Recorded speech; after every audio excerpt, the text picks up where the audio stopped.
Nous vous souhaitons la bienvenue sur votre chaîne YouTube de PMT Ministry, sur votre émission Révèle-moi.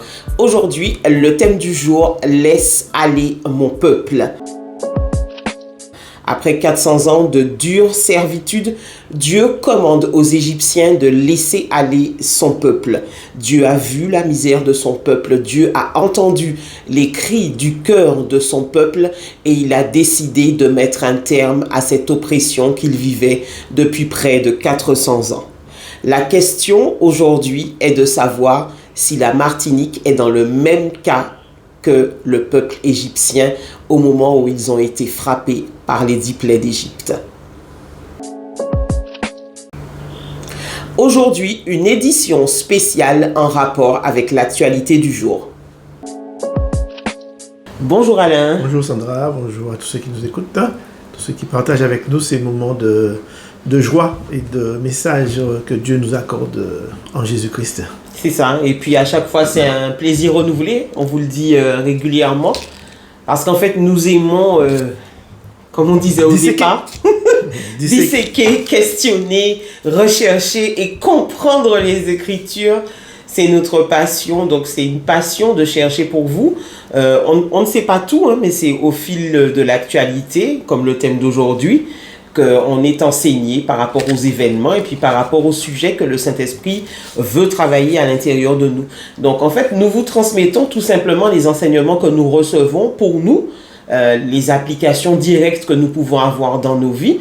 C'est ce que nous vous transmettons. En règle générale, on ne parle pas de sujets sur lesquels on n'a pas été testé par le Seigneur. Tout à fait, tout à fait. Donc en fait, ce sujet-là, ça va de l'actualité, en fait, ce qui se passe en Martinique. Donc on va essayer de faire un parallèle entre ce que la Bible dit du peuple qui est opprimé, voilà, et ce qui se passe actuellement en Martinique, comment le comprendre. C'est vrai qu'il y a eu beaucoup de messages à travers cela, c'est très très très bien, des hommes de Dieu qui ont compris qu'il y avait un événement spécial qui se passait en Martinique. Oui. Donc Dieu nous a donné aussi à le travailler, donc on va vous donner aussi notre point de vue, voilà, par rapport à ce que Dieu nous a dit. D'accord? Donc ce ne sera pas une première sous la Martinique, mais ce sera quand même un autre point de vue qui nous permettra d'avancer, d'essayer de comprendre les événements. Voilà. Laisse aller mon peuple. Alors nous allons démarrer cette émission avec Exode 6 et nous allons lire les versets 1 à 13. Donc comme d'habitude, vous saisissez vos Bibles et puis nous faisons la lecture ensemble. Vous mettez pause sur la vidéo, vous allez prendre la Bible et nous lisons ensemble. Exode 6, des versets 1 à 13. Alors, l'Éternel dit à Moïse, « Tu verras maintenant ce que je ferai à Pharaon. Une main puissante le forcera à les laisser aller. Une main puissante le forcera à les chasser de son pays. » Dieu parla encore à Moïse et lui dit, « Je suis l'Éternel.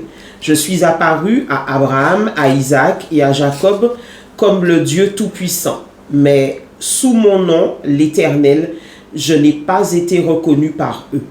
J'ai aussi établi mon alliance avec eux pour leur donner le pays de Canaan, le pays de leur pèlerinage dans lequel ils ont séjourné. J'ai entendu les gémissements des enfants d'Israël que les Égyptiens tiennent dans la servitude et je me suis souvenu de mon alliance. C'est pourquoi, dis aux enfants d'Israël, je suis l'Éternel, je vous affranchirai des travaux dont vous chargent les Égyptiens, je vous délivrerai de leur servitude et je vous sauverai à bras étendus et par de grands jugements.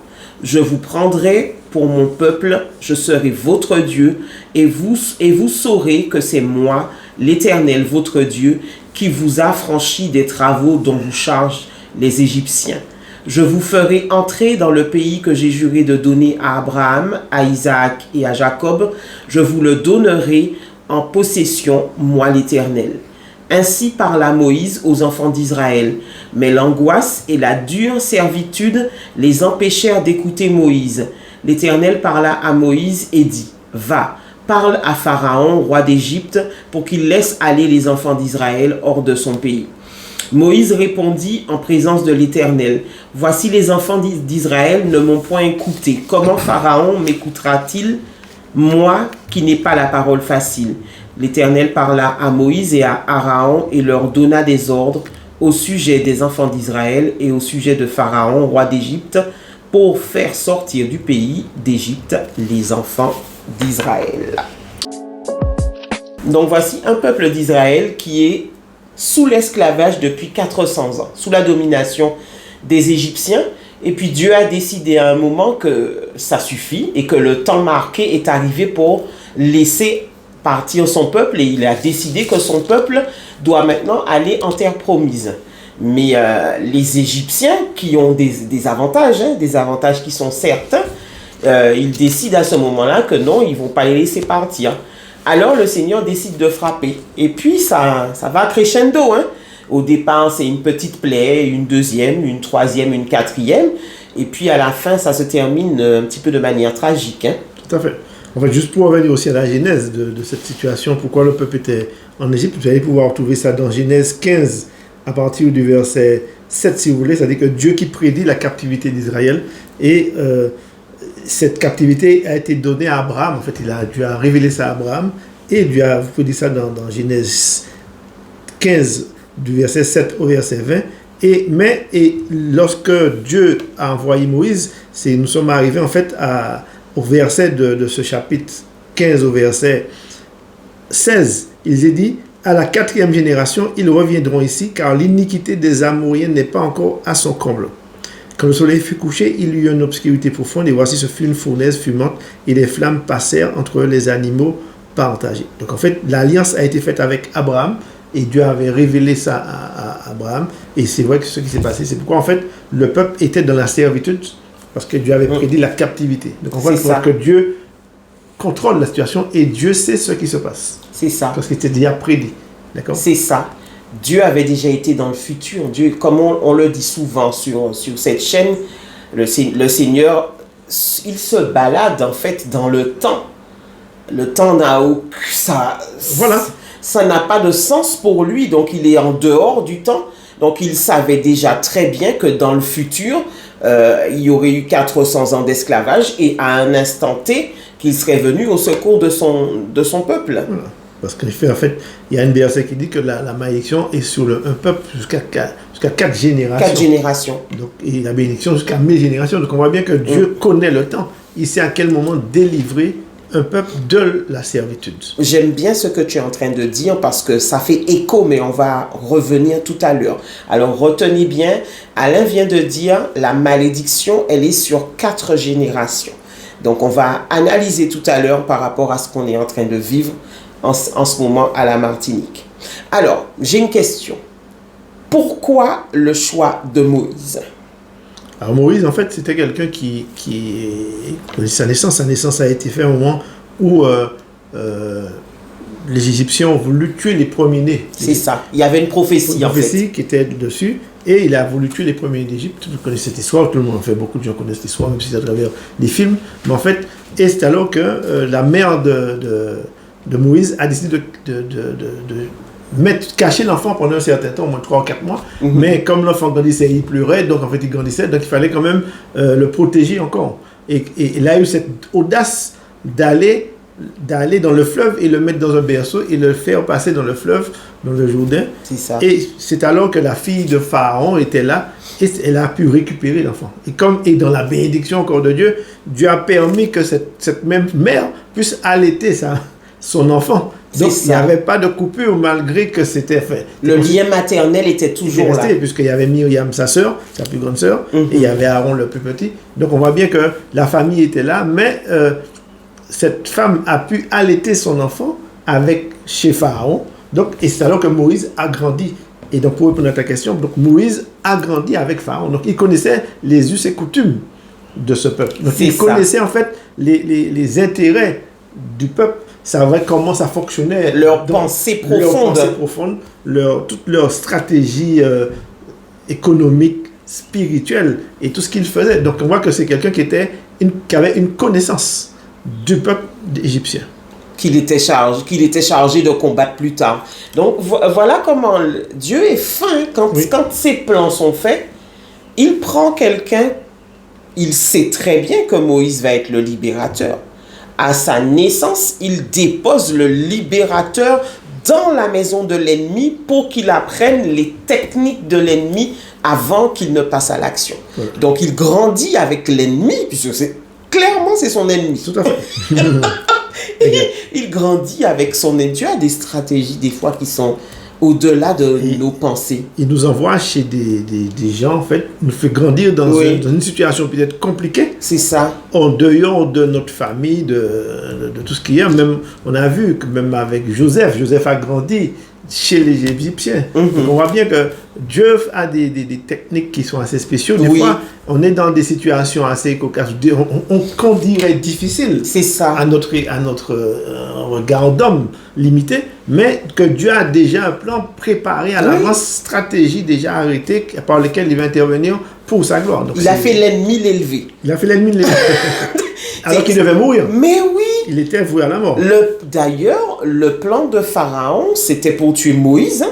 C'était pas pour tuer un autre enfant, puisque le bébé dont on parlait, c'était Moïse. Il avait eu vent de cette prophétie de délivrance. Donc, pour pouvoir arrêter le vent de délivrance, il a fait tuer. L'enfant, c'est la même chose qu'Hérode a fait. Il a fait tuer tous les premiers-nés. Donc, en fait, on voit la stratégie, c'est l'ennemi, c'est la mort.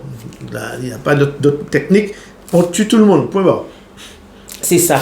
Donc, Moïse, tu disais tout à l'heure, il connaissait leur usine et puis il n'avait pas peur d'eux. Voilà. Parce que pour être déposé en face ce sont des personnes élevées en dignité. Tout à fait. Il faut avoir un certain aplomb et il faut avoir de l'assurance. Hein. Tout à fait, voilà. Donc, il n'avait pas cette crainte-là. Donc, voilà, il était élevé avec eux, donc il connaissait parfaitement le chef Pharaon, donc il savait qui il était. Donc c'était son camarade d'enfance. Donc je crois que ils ont grandi ensemble. Donc, il le connaissait. Donc, il n'avait pas peur de l'affronter. Donc, il avait acquis, en fait, de l'assurance à travers le fait qu'il ait vécu avec lui. Et en fait, Dieu a préparé cet homme pour affronter, même s'il y a un problème de langage, comme il disait, mais ce n'était pas ça le principal problème. Il avait le cœur qu'il fallait. Il avait le cœur qu'il fallait pour donner des ordres à Aaron, son frère, pour pouvoir affronter Pharaon. C'est ça. Et puis, je réfléchissais la dernière fois, et je me dis, mais Moïse, il avait quand même de l'aigreur, de là à tuer un Égyptien. Parce que, mine de rien, à la cour de Pharaon, tout le monde devait savoir qu'il était hébreu. Oui, bien sûr. Tout le monde savait qu'il était hébreu, donc il devait vivre le rejet, l'incompréhension, toutes sortes de sentiments négatifs. Et donc, il a vécu avec ça à l'intérieur de son cœur. Et puis, il voyait la situation comme étant injuste. Voilà. Et tout ça a dû le pousser quand il a été tué l'Égyptien, ça a dû lui donner des ailes parce qu'il y avait un background derrière lui de colère à la limite par rapport à l'injustice que son peuple subissait. Tout à fait, parce qu'il savait que c'était son peuple. Il le savait, parce qu'il y avait Myriam, sa mère, qui était juive. Donc, il n'y a pas de problème là-dessus. Il connaissait en fait ce qu'il était. Ses origines. Donc, il a vu aussi comment, de l'intérieur, les Égyptiens agissaient. Comment il opprimait, donc il a tout vu. Même si à un moment donné, ça a tardé jusqu'à sa 40e année qu'il a commencé ça, qu'il a fait cet acte, mais il voyait. Et je crois qu'il a refusé en fait de voir son peuple souffrir, et c'est pourquoi il a commis cet acte meurtrier. En fait, peut-être que dans son esprit, c'était déjà arrivé à son comble. Voilà. Il ne supportait plus les injustices qui étaient faites à son peuple. Et il fallait que ça se passe par là, pour qu'il puisse partir et qu'il puisse être enseigné par Dieu encore pendant 40 ans. Donc s'il n'était pas parti, il n'aurait pas pu recevoir l'enseignement de Dieu sous la montagne. Donc il a fallu qu'en fait, encore cette incidence pour pouvoir partir, être enseigné pendant 40 ans. Donc tout ça a été préparé par Dieu. D'accord ? Une sacrée stratégie. Bon, c'est vrai que dans le temps, la justice n'était pas aussi, en fait, avait pas une armée qui vous poursuivait d'un pays à un autre. Donc, vous n'étiez pas parti, quoi. Vous allez vous cacher dans un autre pays. Mais l'étonnement, c'est que Pharaon ne s'attendait pas à ce qu'il revienne.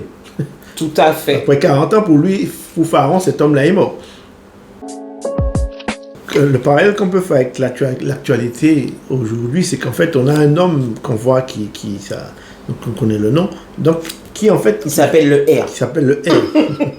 Il est partout sur les réseaux sociaux, il est partout dans les grands médias de la métropole. Voilà, et comme dit en anglais, revival, ça. Yes. Le renouveau.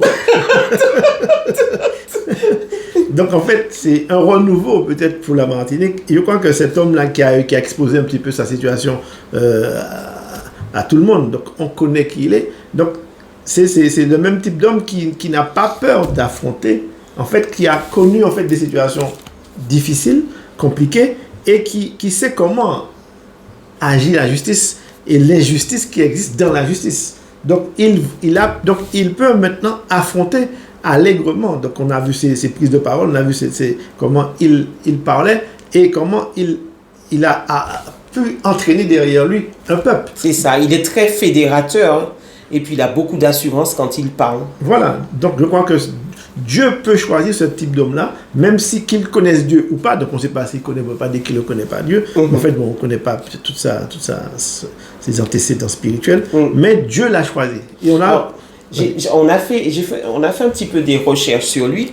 Déjà, je voudrais dire que c'est très difficile d'avoir un point de vue qui n'est pas orienté. Parce que pour le dire clairement, les médias, la plupart des médias, moi quand je fais des recherches, je tiens à avoir des sources qui sont véridiques sur lesquelles je vais pouvoir appuyer ce que je vais dire. Mais de nos jours, tous les médias parlent d'une même voix. On aurait dit que c'est là qu'on leur a donné des éléments de langage pour pouvoir décrire un personnage. Et quand je faisais des recherches sur le R, j'ai été incapable de retracer une véritable histoire correcte parce que je voyais que tous les articles qui étaient sortis sur lui disaient strictement la même chose et c'était quelque chose monté de toutes pièces pour essayer de transformer la vision du peuple. Alors je vous invite, j'en profite pour vous inviter à questionner ce que vous regardez parce que souvent il y a une idéologie derrière.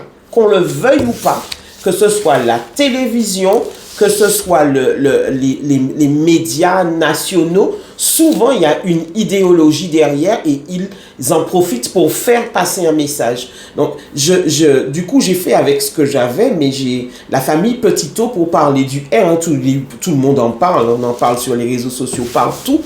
Ce que j'ai trouvé, c'est que c'est une famille syndicalistes, il y en a énormément dans leur famille qui sont syndicalistes à la base. Vous pouvez aller faire vos propres recherches. Et donc, Dieu, des fois, nous dépose à l'intérieur de certaines familles pour qu'on puisse récupérer des gènes.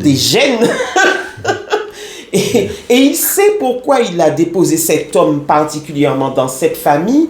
Parce que les syndicalistes, en règle générale, qu'on soit d'accord ou qu'on soit contre, ce sont des gens qui ont à cœur de défendre les autres. Ouais. Et ça, c'est louable. Il en faut qu'ils se dressent pour pouvoir dénoncer les injustices, c'est surtout ça leur rôle, et défendre les autres. Donc, il a c'est ce que j'ai trouvé sur lui, là, il a ce background-là. Et puis, tout le monde sait qu'il a été emprisonné. Oui. De toute façon, il a été clair dès le départ, mais j'ai trouvé quelque chose dans un article où on disait que pendant qu'il était en prison, il en a profité pour apprendre toutes les lois, tout le côté juridique. Il disait qu'il avait du temps, donc il s'est instruit par rapport aux lois. Donc, des fois, le Seigneur permet dans nos vies des petits passages obligés par la case prison, comme l'apôtre Paul, ou par exemple comme l'apôtre Jean dans l'Apocalypse. C'est en prison qu'il a écrit les lettres. Voilà. Donc, du coup, quand lui, il était emprisonné, il a pu emmagasiner des connaissances juridiques qui lui servent maintenant à maîtriser tout son sujet quand il parle en face du préfet et de toute la communauté politique qui parle d'une même voix. Tout à fait. Donc il y a une certaine assurance qu'il a développée. Voilà. Et qui a fait, Dieu lui a donné en fait, d'avoir cette assurance pour ne pas avoir peur, pour s'adresser au préfet et de reprendre certaines de ses comportements. Je crois que c'est quand même avoir une certaine audace. C'est ça. Audace pour le faire. Ça me fait penser à, je crois que c'est dans Ésaïe qu'on dit « J'endurcirai ton front ». Oui. Que c'est comme si Dieu a endurci son front en face d'eux. Et ça ne lui pose aucun problème de le faire. D'autres personnes auraient pu être intimidées en face parce qu'il y a tout le gratin politique en face. Et économique. Et économique. Il est tout jeune. Il a 43 ans, il me semble. 43 ans avec les deux filles qui sont régulièrement avec lui. Ils sont jeunes. et pourtant leurs fronts sont endurcis parce que la cause qu'ils portent va au-delà de leur personne. Voilà. Donc ça, c'est une véritable mission. Donc pour revenir un petit peu à refaire le parallèle entre ce que la Bible nous dit et ce qui se passe, on voit bien que Dieu peut choisir n'importe qui. Et on va lire dans Ésaïe 45 au verset 1, il dit... Alors il est écrit, Ésaïe 45 verset 1, le Seigneur dit à Cyrus, le roi qu'il a consacré, « Je t'ai pris par la main pour mettre les peuples sous ton pouvoir. Je veux enlever leur pouvoir au roi et ouvrir devant toi les portes fermées. J'enlèverai les obstacles, je détruirai les portes de bronze, je briserai les verrous de fer. Cyrus, je t'appelle par ton nom, moi le Dieu d'Israël, à cause d'Israël mon peuple, le serviteur que j'ai choisi, je t'ai appelé par ton nom, je te fais cet honneur et pourtant tu ne me connais pas. Le Seigneur, c'est moi et il n'y en a point d'autre. Il n'y a pas de Dieu en dehors de moi.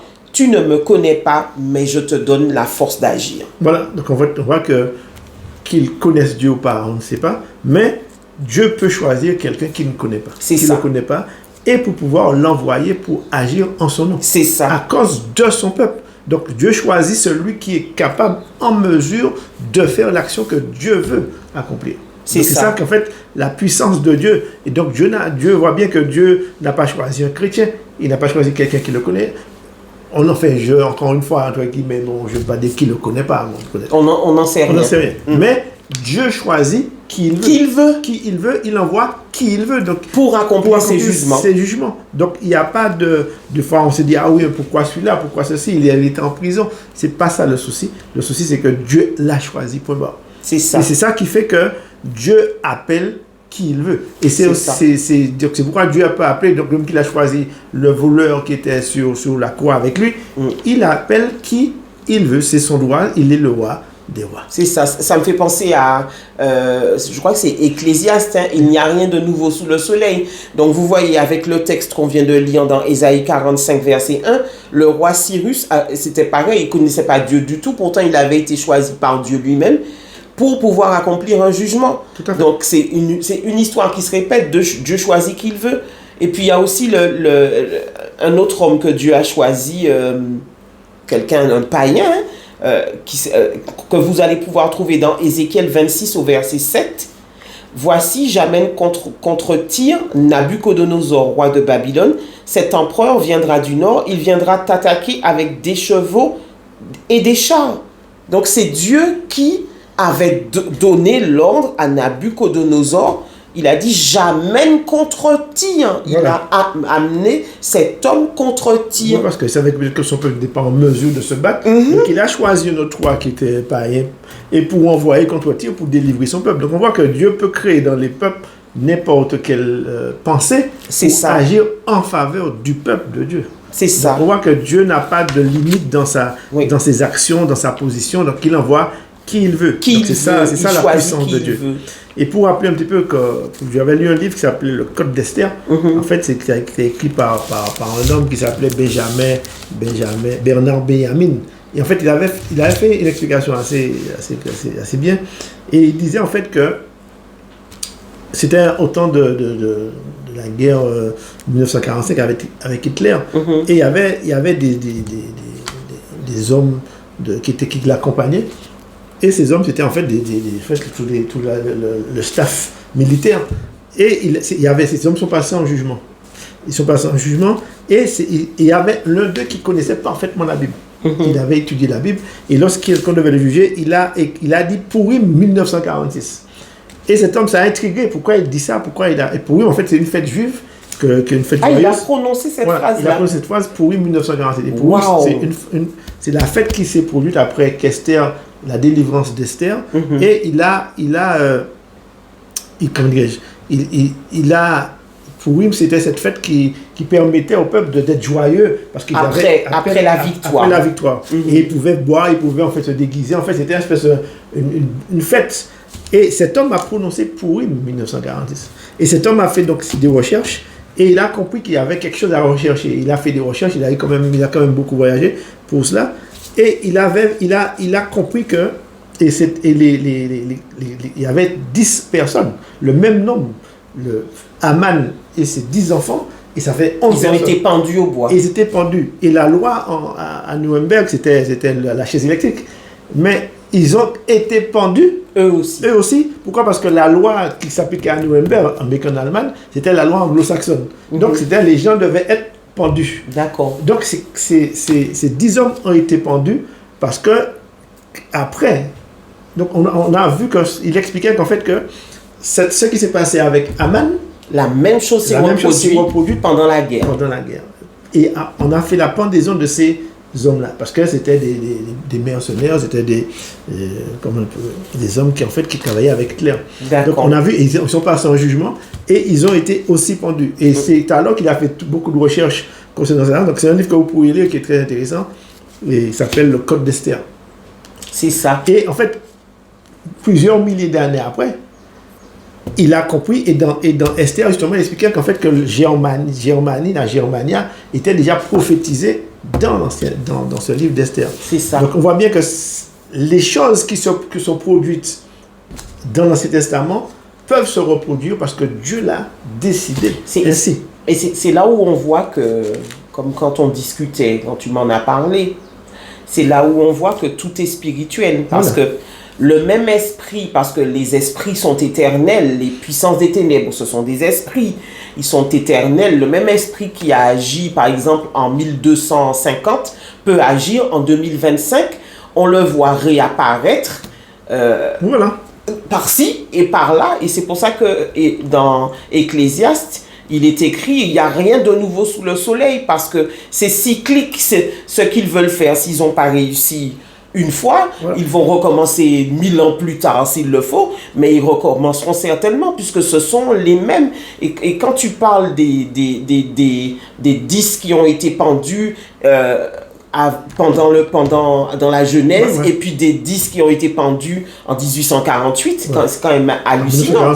En 1945, c'est quand même hallucinant. Tout à fait. Et il prononce le terme de Purim. 1946, Purim 1946. Donc, et cet homme a recherché, il n'a pas compris, et il a recherché ce qui était le Haman. Et le Haman, en 1946, c'était un dignitaire allemand qui connaissait la Bible. Il connaissait la Bible, il avait fait des études il parlait le yiddish même. Et on voit bien que cet homme connaissait, et il a prononcé, cet homme a dû voir, a une vision pour comprendre que ce qui s'était passé avec Esther allait se reproduire avec lui. C'est et ça. 10 comparses. C'est ça. Et il y en avait 11 comme pour Esther. Et c'est extraordinaire. Ça peut se reproduire même dans le bon sens, parce que à un moment, quand on parle de Jean-Baptiste, on parle de l'esprit d'Élie. Voilà. Donc ça se produit dans un sens comme dans l'autre. Voilà. On parle de l'esprit d'Élie. L'esprit d'Élie, c'est ça. Donc on voit bien que Dieu n'a pas de problème avec des enfants plus de tout à l'heure. Il se promène dans le présent et dans le futur. Voilà. Donc, il voit les choses tout passer, est sous contrôle. Et il voit les choses futures. Donc il peut faire des rapprochements. Et il donne à beaucoup. Ce qui est intéressant, c'est qu'il donne à des hommes l'intelligence pour pouvoir rechercher et trouver exactement les mêmes situations qui se sont produites il y a des millions d'années à travers la Bible et qui se sont reproduites dans le Nouveau Testament ou dans notre ère, en fait. D'accord? Quel est notre rôle? Quel est le rôle des chrétiens pendant ce genre d'événement? Donc, le rôle des chrétiens, c'est d'être des sentinelles.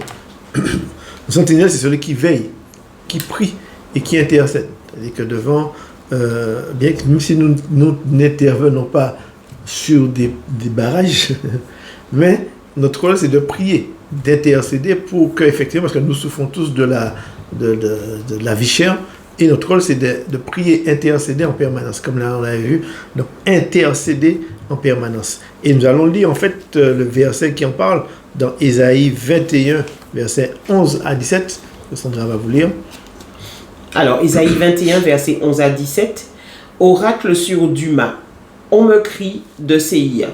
Sentinelle, que dis-tu de la nuit? Sentinelle, que dis-tu de la nuit?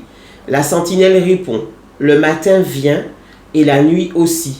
Si vous voulez interroger, interrogez. Convertissez-vous et revenez. Vous passerez la nuit dans les broussailles de l'Arabie, caravane de Dédan. Portez de l'eau à ceux qui ont soif. Les habitants du pays de Théma portent du pain aux fugitifs, car ils fuient devant les épées, devant l'épée nue, devant l'arc tendu, devant un combat acharné. Car ainsi m'a parlé le Seigneur, encore une année, comme les années d'un mercenaire, et c'en est fait de toute la gloire de Kédar. Il ne restera qu'un petit nombre des vaillants archers, fils de Kédar, car l'Éternel, le Dieu d'Israël, l'a déclaré. Tout à fait. Donc, en fait, la sentinelle est là pour veiller à ce que l'exécution de la parole de Dieu se fasse. Et c'est là qu'il intervient dans la prière et veiller jusqu'au bout. Même pendant la nuit, ne pas baisser les bras. Et la réponse nous est donnée effectivement dans Ésaïe 21, dans les premiers chapitres. Oui, je vais lire je vais lire les versets, des versets 1 à 10 de Ésaïe 21. Oracle sur le désert de la mer, comme s'avance l'ouragan du midi. Il vient du désert, du pays redoutable.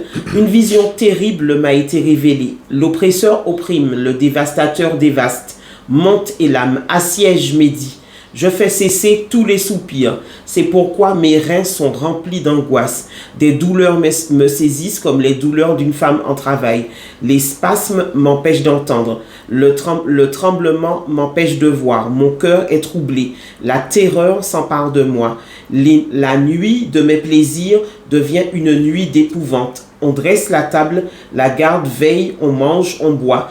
Debout, prince, oignez le bouclier, car ainsi m'a parlé le Seigneur. Va, place la sentinelle, qu'elle annonce ce qu'elle verra. Elle vit de la cavalerie, des cavaliers 2 à 2, des cavaliers sur des ânes, des cavaliers sur des chameaux, et elle était attentive, très attentive. Puis elle s'écria comme un lion. Seigneur, je me tiens sur la tour toute la journée, et je suis à mon poste toutes les nuits. Et voici, il vient de la cavalerie, des cavaliers 2 à 2. Elle prit encore la parole et dit, elle est tombée, Babylone, et toutes les images de ses dieux sont brisées par terre. Ô mon peuple qui a été battu comme du grain dans mon air, ce que j'ai appris de l'Éternel des armées, Dieu d'Israël, je vous l'ai annoncé. Voilà, donc on voit bien que là, il répond aux actions que Dieu prévoit de faire. Et il nous montre en fait la vision de l'avenir sur tous ces cavaliers qu'il voit 2 à 2. Donc tous ces combats qui sont menés pour la délivrance, Dieu lui-même a prévu ça, d'accord ? C'est ça. Pour pouvoir délivrer le peuple. C'est ça. Et quand on prend un petit peu de la hauteur, parce qu'au niveau de la Martinique, les oppresseurs, on les connaît. Oui. Qu'on le veuille ou pas, on sait exactement qui ils sont. Ils ont un pouvoir qui est tentaculaire, ils sont milliardaires, mais ils en veulent encore, et ils en veulent au détriment du peuple, même s'ils doivent passer sur le peuple et continuer. En fait, c'est un esprit. Hein, c'est un esprit. Parce que leurs ancêtres à eux, et ils sont sous la domination d'un esprit, parce que leurs ancêtres à eux, c'était de la piraterie, et c'est le même esprit qui est capable de tuer, d'égorger, de dérober, de détruire, juste pour s'enrichir. Et c'est le même esprit qui coule encore au niveau de leurs veines et qui leur demande fortement de tenir captifs des gens au détriment des vies et de la souffrance des autres. Ça, c'est pas un problème pour eux.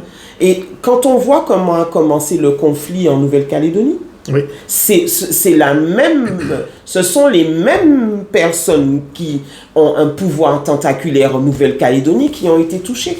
Ouais. Après, il y a une autre tour, donc ils ont forcément perdu des millions en Nouvelle-Calédonie. Avec la Martinique et le conflit de la Martinique, ils ont perdu aussi des millions à mon avis. Et si c'est un jugement de Dieu, ça risque de continuer dans différentes îles. Tout à fait, voilà. Et parce que on oublie, c'est vrai qu'ils ont en ce moment le pouvoir, la richesse, les milliards, les plus grandes fortunes de France, l'argent. Mais il y a un Dieu. Tout à fait. Il y a un Dieu qui veille. Et c'est un avertissement solennel. Moi, j'ai peur. Quand je vois des gens avec beaucoup de richesse agir avec autant de véhémence, ça me fait peur. Parce que je sais qu'il y a un Dieu derrière. Il y aura un jugement. Et le jugement de Pharaon, quand il ne voulait pas laisser aller le peuple, la fin c'était quoi ? La mort. La mort. Donc moi, quand je vois des gens, ça me fait peur pour eux, agir sans foi ni loi, sans prendre en compte, sans cœur, sans humanité, je me dis, mais attention, il y en a un là-haut qui vous déposera une limite. Qui veille et qui est sentinelle, le principal sentinelle. Et tout à l'heure, tu disais que il y a sur 4 générations, début d'émission, tu as parlé de ça. Ouais, la malédiction tombe sur 4 générations. Si on compte par rapport à l'esclavage, on est à la 4e génération. Ouais. Donc, après la malédiction de la 4e génération, normalement, derrière, il y a un renouveau. Tout à fait. Il y a un rachat. Donc vraiment, pour continuer, là, je vais agir dans mon rôle parce que nous sommes des sentinelles. Ézéchiel 33, verset 6 nous dit « Si la sentinelle voit venir l'épée et ne sort pas de la trompette, si le peuple n'est pas averti et que l'épée vienne enlever à quelqu'un la vie, celui-ci périra à cause de son iniquité, mais je redemanderai son sang à la sentinelle. » Donc les sentinelles, vous devez parler comme ce qu'on est en train de faire aujourd'hui. C'est un avertissement solennel parce qu'après ça, c'est des vies. Voilà. C'est plus une question de milliards d'argent. Et derrière la vie sur terre, attention, c'est la vraie vie et c'est la vie éternelle. La vie éternelle. Dans le bon ou le mauvais sens. Donc, à quoi ça sert d'avoir gagné le monde? La Bible nous dit, voilà. Pendant 80 ans, on a été multimilliardaire. Et puis pendant votre éternité, la Bible nous dit que à quoi bon servir un homme de gagner le monde s'il devrait perdre son âme. Et je crois que c'est un avertissement pour les deux camps.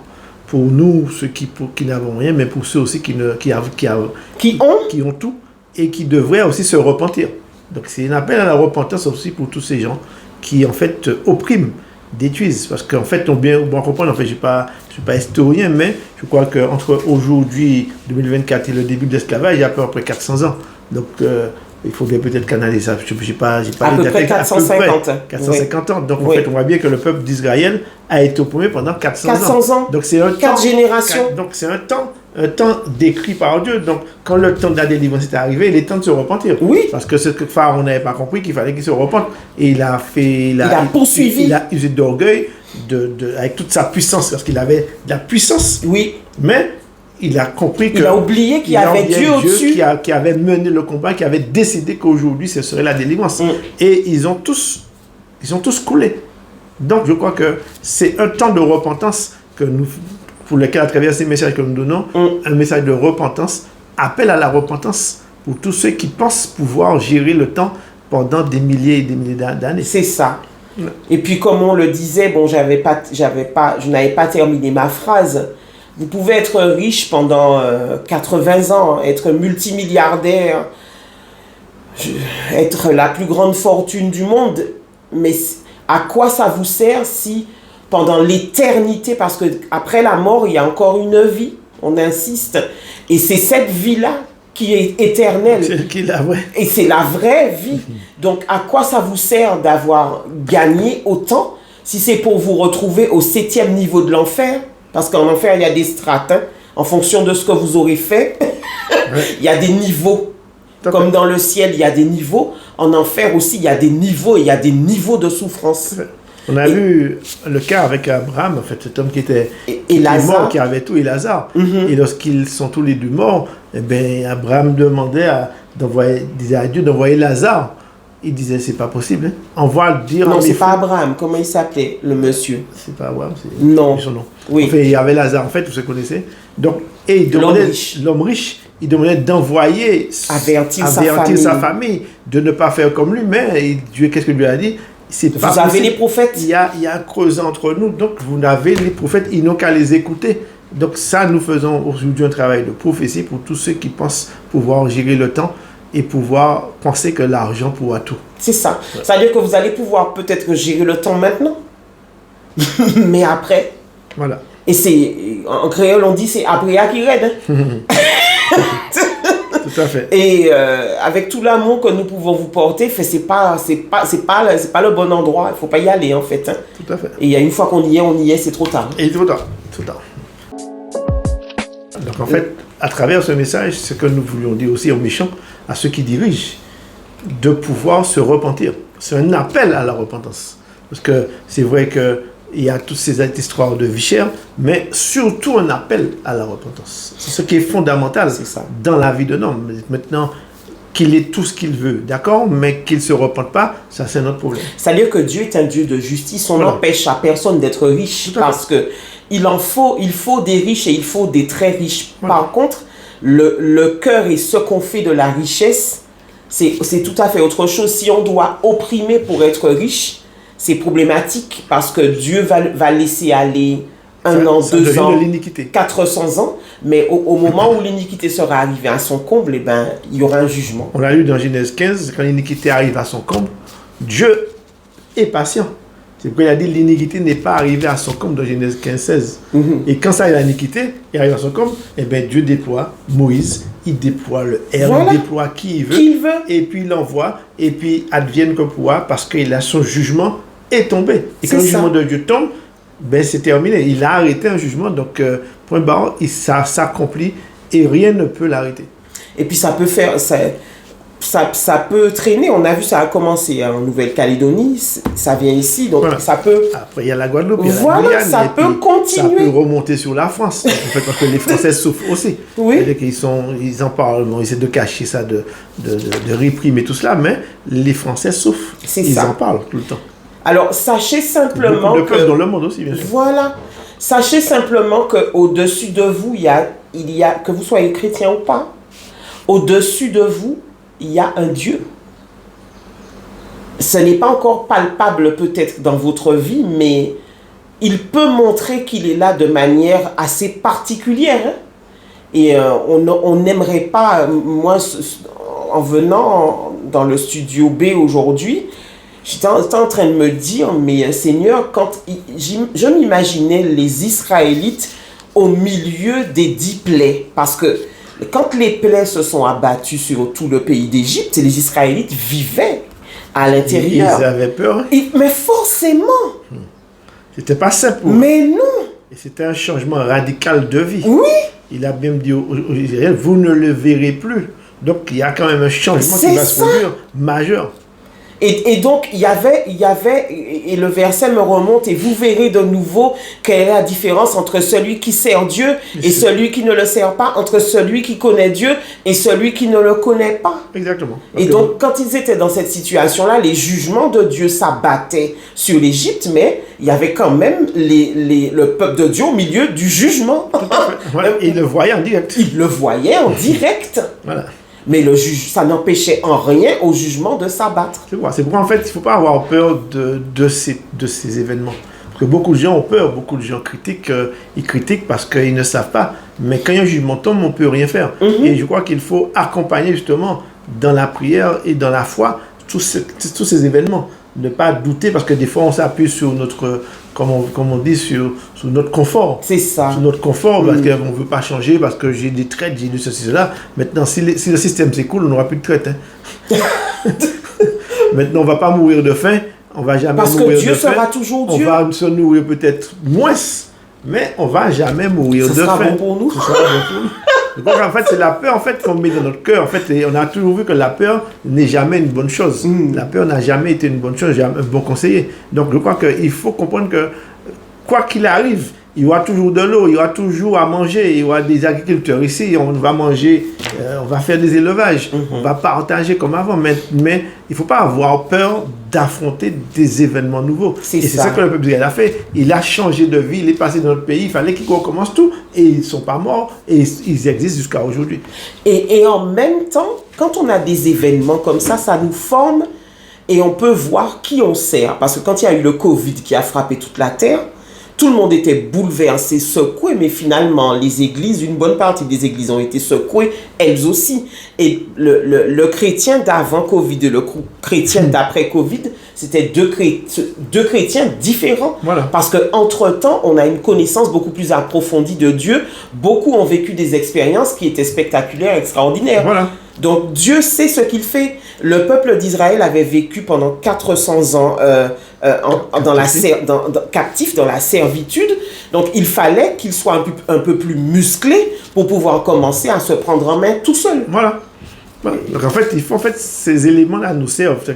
Quoique l'homme est résilient, l'homme entier est aussi résilient. Parce qu'il faut bien comprendre que quand Dieu a choisi, en fait, c'est Dieu nous a fait venir en tant qu'esclaves en Martinique, en Guadeloupe, en Guyane et dans toute l'Amérique. Mais il faut bien comprendre que ces esclaves-là qui étaient choisis, c'était les hommes les plus forts. Ce n'étaient pas les chétifs. Mais comment c'est des hommes très forts. Donc, nous avons notre capacité aujourd'hui d'être très forts. C'est ça. Nous sommes forts et résistants. Voilà. Donc, on peut résister à n'importe quel événement qui peut se produire en Martinique.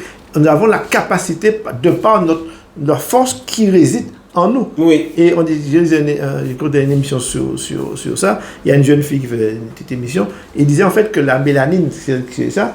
Il y a des principes, comment ils expliquaient ça, qui transportaient des trucs pas radioactifs. Mais en fait, on disait ça pour pouvoir utiliser dans des appareils tels que le portable. D'accord. Ce qu'il y avait dans la mélanine, ce qu'il y avait dans le corps noir. Donc on voit que ce corps noir a des capacités extraordinaires qu'on n'imagine même pas. Ce que le corps blanc n'a pas, mais le corps noir là. Donc c'est un corps extraordinaire que nous avons en tant que noir et en tant que résilient, en tant que force spirituelle et force physique. Oui, il est vrai que nous sommes une force spirituelle et une force physique. Voilà. Parce que pour avoir vécu tout ce que notre peuple a vécu, on parle souvent du peuple d'Israël, mais le peuple noir n'a pas été en reste. Je crois que les deux peuples les plus combattus de tous les temps, c'était les Noirs et les Juifs. Voilà. Voilà. Donc, pourquoi, là, ce serait un bon thème d'ailleurs, pourquoi nous combattons autant comme ça depuis des millénaires? Voilà. Et on a toujours existé, on est toujours là. Même si on a voulu nous détruire, nous résistons. Et notre cœur est toujours bon. Voilà, tout à fait. Et le corps reste toujours bon, accueillant et sympathique. Voilà. Je crois que nous avons reçu en fait un don, le don de Dieu. C'est parce que nous avons reçu le don de Dieu. Nous avons reçu l'amour de Dieu qui est en nous et qui se transmet de génération en génération. C'est ça. Alors nous allons terminer notre podcast qui a été particulier aujourd'hui. Exactement. Au regard de l'actualité. Au regard de l'actualité, et nous ne sommes pas entrés en politique. Nous avons juste analysé les événements par rapport à la Bible et puis nous avons relâché les paroles que le Seigneur nous a demandé de relâcher.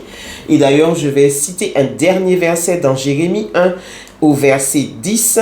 « Je t'ai établi pour que tu arraches, pour que tu abattes, pour que tu ruines et que tu détruises, pour que tu bâtisses et pour que tu plantes. » Donc il y a des fois où le Seigneur établit des gens pour faire tout ça. Et le premier verset, pour que tu abattes, que tu ruines, et que tu bâtisses, et que tu reconstruises. Donc on voit bien que avant de remettre ce qui est bon, il faut détruire ce qui n'est pas bon. Et pour replacer ce qui est bon. Donc le verset explique très bien ce que nous avons dit. C'est un principe spirituel. Enlever ce qui n'est pas bon pour remettre ce qui est bon. Et à travers le message, ce que nous avons devait comprendre qu'il y a des sacrifices à faire.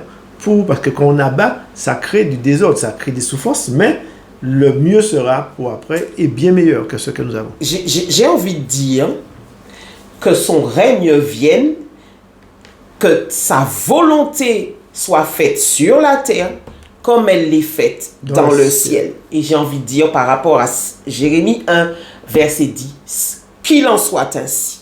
Amen.